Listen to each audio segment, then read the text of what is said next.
Welcome to an all-new Downright Sports.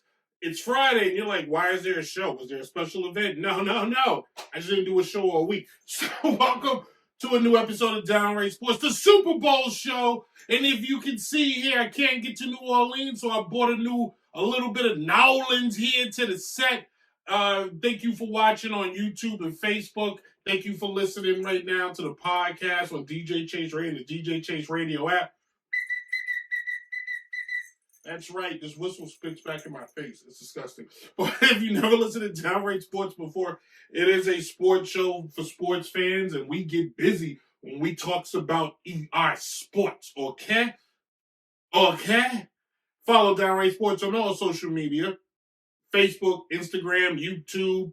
I would say TikTok, but we don't know how long TikTok is going to be rocking and rolling. So we're just going to say on the things we know that's still around. Cool. All right, so the Super Bowl is this Sunday, and it's the Super Bowl rematch we've all been waiting for, says no one. No, seriously, the Super Bowl is this Sunday. You have the AFC champions, the two-time Super Bowl winners, looking to the first team to go to 3 straight Super Bowls. The Kansas City Chiefs, led by Patrick Mahomes. And then on the other side, the Philadelphia Eagles, the NFC champions, back in the Super Bowl for the first time since they lost to the Chiefs 2 years ago. In 2003, they're back again, and they're being led by Jalen Hurts, really, and Saquon Barkley, which we're going to talk about Saquon and how he got robbed last night, because he did. Saquon got robbed 110%. So, for the MVP award. So, kids, let's do it. A lot of prep work. Tail of the tape, shall we? So, you're looking at 2 teams that were and are the 2 best teams to come out of their respectable conferences. No, the Eagles were not the number 1 seed. The Detroit Lions were, but that was easily forgotten because the Lions would lose the first chance they got in the second round. They would lose to the Washington Commanders, who then would lose to the Philadelphia Eagles, who demolished the Commanders in that NFC Championship game. The Eagles this offseason picked up Saquon Barkley, the running back formerly known as the New York Giants running back, formerly known as the biggest getaway in NFL history. The Eagles this season would finish with a 14-3 record. That would put them first in their division, and it would put them second in the conference. Away on the road, they were 6-2. In conference 9-3, and then basically they finished the season on now a 2-game winning streak. The Eagles, if you're breaking down the tail of the tape, where how this breaks down, the Eagles, who rushed for over 2,000 yards this season and made it look easy. Just go back and watch his game against the Commanders, where he did what he wanted. Watch his games against anybody this season. He just would break away for tackles. He averaged up to 5.4 yards a carry. Only person next to him was Derrick Henry, who we all know is pretty much a tank out there. There's only one juggernaut, that's Brandon Jacobs. But Derrick Henry, by golly, is definitely in a league of his own. He may not be the juggernaut, but we may have to call him Thanos the way he runs out there. But if he is Thanos, we're going to call Saquon Barkley something else. Because the way Saquon, this past offseason, there was so much talk, so much controversy on the running back. Who's going to sign a running back? Or is the running back position overrated? Is the running back position overvalued or undervalued? Saquon proved no. The running back position is here. The running back position is still alive, and I am the guy to prove that. And he did, as he dominated and basically carried this team. He took so much pressure off of Jalen Hurts. People forgot Jalen Hurts missed a lot of time this year. Missed some games towards the end of the season. But because they had Saquon, Jalen, they didn't miss a beat. They didn't even skip a beat. Okay? Now we live radio, kids, nothing like it. The Eagles, were number one in overall defense, but um, when it came to points allowed, they were second in points allowed, 17.8, 15th in sacks, sixth in turnover ratio, sixth in turnovers, period. And their defense has been smothering. Their defense, like you may think you're going to get some yards. Like go back and watch some of those games. Some of the teams thought they were in it. No. When their defense needed to clamp it up, they did. They run a 3-4 defense, and they clamped up just when time needed to be. They have a lot of guys on this team that were in the Super Bowl just 2 years ago. They have 1, 2, 3, 4, 5, 6, 7, 8, 9 starters that were just on the Super Bowl team that lost a few years ago. So it's still fresh in their memory playing against the team they get ready to play. On the offensive side, 1, 2, 3, 4, 5, 6 guys on the offensive side. That offensive line has got 2 guys that was on the offensive line. It's one of the best O-lines in the game. It's the reason why Saquon's been able to perform as well as he had. But this game is going to be, the defense is going to determine how this game goes for both sides, in my opinion. When you look at the Eagles defense, when you size it up, when they have like Josh Sweat on the linebacker, 8 sacks. Noah Smith Jr. 6.5 sacks. Zach Bryant, linebacker, 151 tackles. And then even in their backfield, where you have C.J. Johnson, 6 picks. More importantly, Slade Jr. 13 deflections, which is huge because to stop Patrick Mahomes, you need to be able to deflect a lot of his passes, not allowing wide receivers to link up with them. But more importantly, these guys get open field tackles, and they get a lot of tackles in the backfield. They're not allowing you to just do whatever you want, which playing against the Kansas City Chiefs seems to be something that they're very good at. In the case of the Eagles this past season, the teams that the Eagles' schedule has allotted them to kind of not cruise, but afforded them to have a fairly decent run. Okay, if you look at the regular season, the tough teams they played, they beat Green Bay. They tough teams. They beat Washington. They beat the Rams. They beat Baltimore. They beat Pittsburgh, and that's it. But other than that, they have played no one. Cleveland's been terrible. The Giants is bad, so there's 2 big wins there. Cowboys is bad. That's 2 big wins there. The Bengals was trying to bring it back a little bit. Carolina was trying to still find itself. So the Eagles season, until they got to the playoffs, they hadn't really been tested all that well until they got to the postseason. They beat Green Bay, blew Green Bay out. The Rams gave them a little bit of a challenge, and then that was a rematch, so they seen them already. And then they seen the Washington Commanders already twice, and they blew out the Commanders. And that's a team with a young quarterback, a new head coach. That team, granted, the head coach was in the Super Bowl, but that's a team trying to find it. So the Eagles, in a lot of ways, their path to the Super Bowl, fairly easy. Now, when we look at the Kansas City Chiefs, the defending champions, well, this is where things get a little different. One, they have the X factor on offense in Patrick Mahomes. You can say that Kansas City Chiefs may lose, you don't bet against Patrick Mahomes. The same way you don't bet against Michael Jordan, the same way you don't bet against Tom Brady. Unlike LeBron, you can pretty much make your money on betting against LeBron because he's guaranteed to crap the bet. But you don't bet against some guys who are in another stratosphere of winning. There are stats guys.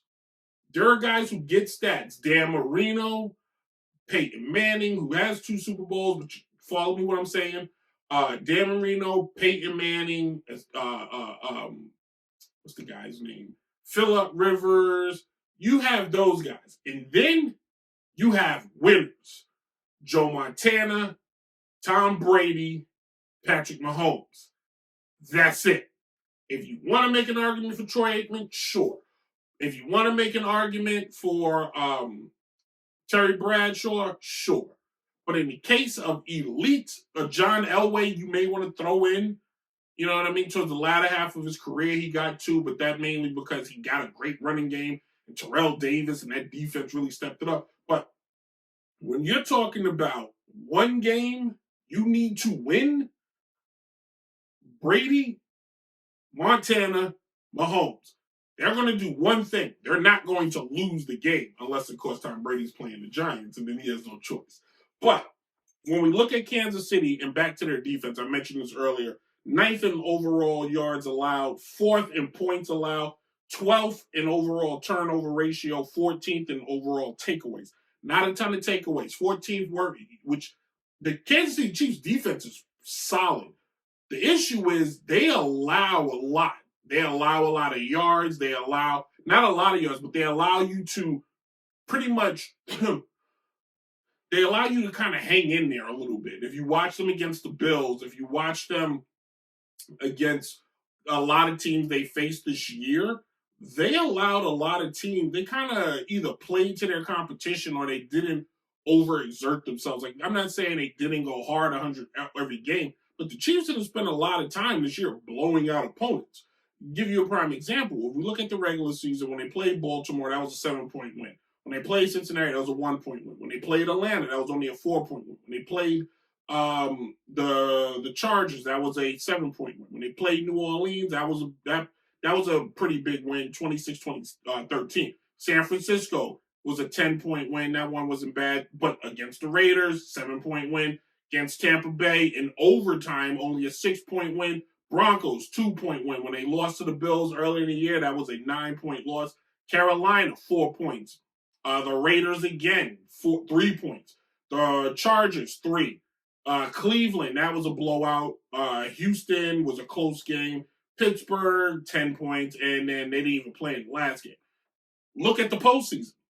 Houston was not a blowout, 23-14, and the Bills, 32-29. They have not, like, in the case of the Eagles got blowouts. In the case of the Chiefs, they're kind of playing a very more conservative style offense, which if you're first of all, on the defensive side of things, superb. It's phenomenal what you're doing on defense because you're allowing that to happen when you got defensive players. Chris Jones, who's a dog. Drew, I'm not even going to butcher his name. Turnquill, dog. You got all the, and in the backfield, Justin Reed, Brian Cook, all these guys who are phenomenal defensive team. They come together, but when you look at it, they let teams in. They let teams breathe. Their offense isn't just blowing you out the water. Out of all those games I've mentioned, they did not score 40 points in any of these games.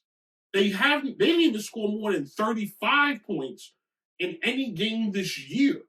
Not one. Including in the postseason, they have not scored more than 35. So is this the game they do it? Because we know Patrick Mahomes can light it up. But have they decided, because they do have 3 Super Bowls, they're currently getting ready to go to their 3rd in a row. They're currently looking to win their 3rd in a row. They know how to win more than they know how to lose. Are they just conservative? Are they holding back? Baseball and football are 2 different things, but I'll tie it like this. The Yankees are the last American professional sports team to win a 3-peat. 1, 2, 3. That was 98, 99, 2000. The 98 team was phenomenal. They won 125 games collectively, including the postseason, 125 games. They won 110 in the regular season. Okay? And when they got to the World Series, they just swept the Padres, all right? In 99, they were still great. They swept the Braves. In 2000, they only won like 89 games.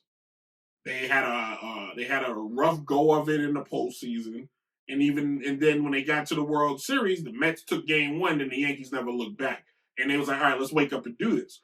The point I'm making is, are the Kansas City Chiefs kind of just chilling? But here's what the problem is with that just chilling.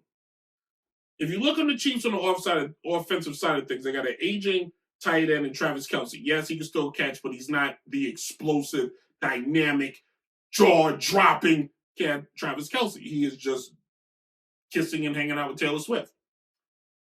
They have a great running back. I mean, the wide receiver in Hopkins, a little older. Xavier Worthy, good wide receiver. Running back in Isaiah Plinko, who's phenomenal, can get the ball, pause, bust open for a few yards and make something happen. But flip it to the Eagles. All right?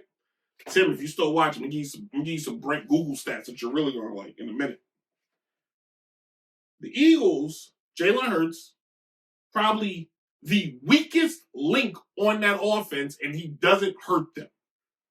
You got Saquon Barkley, first time in the Super Bowl, explosive back. The point of what I was trying to tell you guys earlier is the Chiefs allow teams to kind of stay in. You're the Chiefs, and you're playing this bend no break defense. Saquon Barkley will break your defense, look at it, put it in the trash can, tie it up, put it in the dumpster, go get the dumpster himself, lift the trash, put it in the dumpster, and take it to the dump, and then light it on fire. If you allow him to. A.J. Brown, an explosive wide receiver. Devontae Smith, an explosive wide receiver. And you got weapons on this team. The Bills are, as great as they are, don't have the kind of weapons that the Philadelphia Eagles have. The Houston Texans, they're okay. Not even close. Another team, Baltimore, maybe the closest comparison to this Eagles team offensively. Defensively, on the other hand, this Eagles team makes the Baltimore Ravens look like a Division II college team. And here's the crazy part. This is the Ravens. We're talking about the Ravens, defensive. But in this case, you now have an Eagles team with a lot of firepower. You have an Eagles team with a defense that comes to play, but yet and still, Kansas City still has Patrick Mahomes. And that's the X factor. If the Eagles can't get to Mahomes and they give him time to breathe, I don't care. The last time we seen Mahomes play a team with this great a defense, he lost. That was Tampa Bay. He's learned from that. So the question has to be, can Mahomes connect with enough players? Can he find other players to work with? Can he find an alternative to make this happen? I think we're not going to, my prediction is we're not looking at a defensive game. We're going to probably see more. I think we're going to see an offensive Super Bowl, which quite frankly, I think the league needs at this point because nobody is hyped about this Super Bowl. The Chiefs now have turned into the John Cena's and Hulk Hogan's of the NFL. They're sick of seeing them. And the Eagles fans make a lot of people sick of them because they're Eagles fans. But I'm here to tell you, America, they're rooting for the Eagles. Trust me when I tell you that. Trust me. This game, though, is going to need excitement. You got Kendrick Lamar in the halftime show. I'm pretty sure people are going to be glued to their TV screen to see what he does there. But in the case, you cannot, I'm telling you right now, NFL, you cannot have this game be 9-7 going into the third quarter. Screens will get turned off. They need an explosive, jaw-dropping, action-packed 45-57. No, 45. No, higher. 55-54 score. I want that so bad. Listen, I know my Uncle Sterling. I know Tim. I know others around the world. Michael Wilborn. They want a defensive slobber knocker game. I want offense. Take the damn defense off the field and just let it rain. Just let it rain. Let every 4 seconds, I just want to see a touchdown, maybe a crackback here and there. Let it go. It ain't going to happen. Dang it. Some cool things, though, before we wrap up this segment. Some cool things. Fun fact. So the Eagles are the number 1 ranked defense in the league, right? Well, get ready for this. In the history of the Super Bowl, the number 1 ranked defense is 10-9 when going into the Super Bowl, favoring the Eagles. Teams who have the lead running back, the running back with the most yardage in the whole league, are 7-3 in the Super Bowl. Eagles have that. The last team to win that had that, it was the Ravens with Ray Rice a couple years ago. The last team to lose with the lead rusher was 2005 with the Seahawks with Sean Alexander, who was, he was garbage. I don't care what you say. The last when playing in New Orleans, the NFC is 10-5 versus the AFC and playing in New Orleans. Advantage Eagles. In fact, the last NFC team to win in New Orleans was 1997 against, it was the Green Bay Packers. Was the last ones to do it. The Ravens did it more recently. That was the last Super Bowl in New Orleans. So a lot of odds are on the Eagles' side. And that's why I'm going with Kansas City. I said it. I hyped you up. I made you believe the Eagles were going to do it. They not. Patrick Mahomes is still on the side of that ball. I don't care. You can take off 20 players off that team, put me, Moneypenny, Shaft, and a blind guy named Larry I know, who I go in every now and then. We talk about movies, and he tells me what his favorite movies are and why he likes the colors. And we will still beat Patrick Mahomes. We will still win with Patrick Mahomes. Trust me. On Sunday, the Super Bowl champions will be the Kansas City Chiefs. They will become the first team in NFL history to win 3 in a row. They will become the first team since 2000 in North American pro sports to win 3 in a row. And you know what, America? Be ready to call Patrick Mahomes John Cena, because you can't see him. All right? I think, though, if it does happen, I think it'd be cool. I think Saquon Barkley has an opportunity to break a record that has stood for the last over almost 30 years. Timmy Smith of the Washington, then Redskins, now Commanders, against the Denver Broncos in the Super Bowl in 1988, rushed for 204 yards with 22 carries and 2 touchdowns. I think Saquon, if the Eagles do win, it's going to take a performance from Saquon like that. Because with Patrick Mahomes, I don't bet against Patrick Mahomes. I don't. I don't give a damn how good the Eagles' defense is. Patrick Mahomes is going to find a way to win. And if he loses, my hat's off to the Eagles, which I own a Eagles hat. So calm down. I'm not an Eagles hater. I'm just real. I'm the notorious sports critic, and I'm going to keep it real.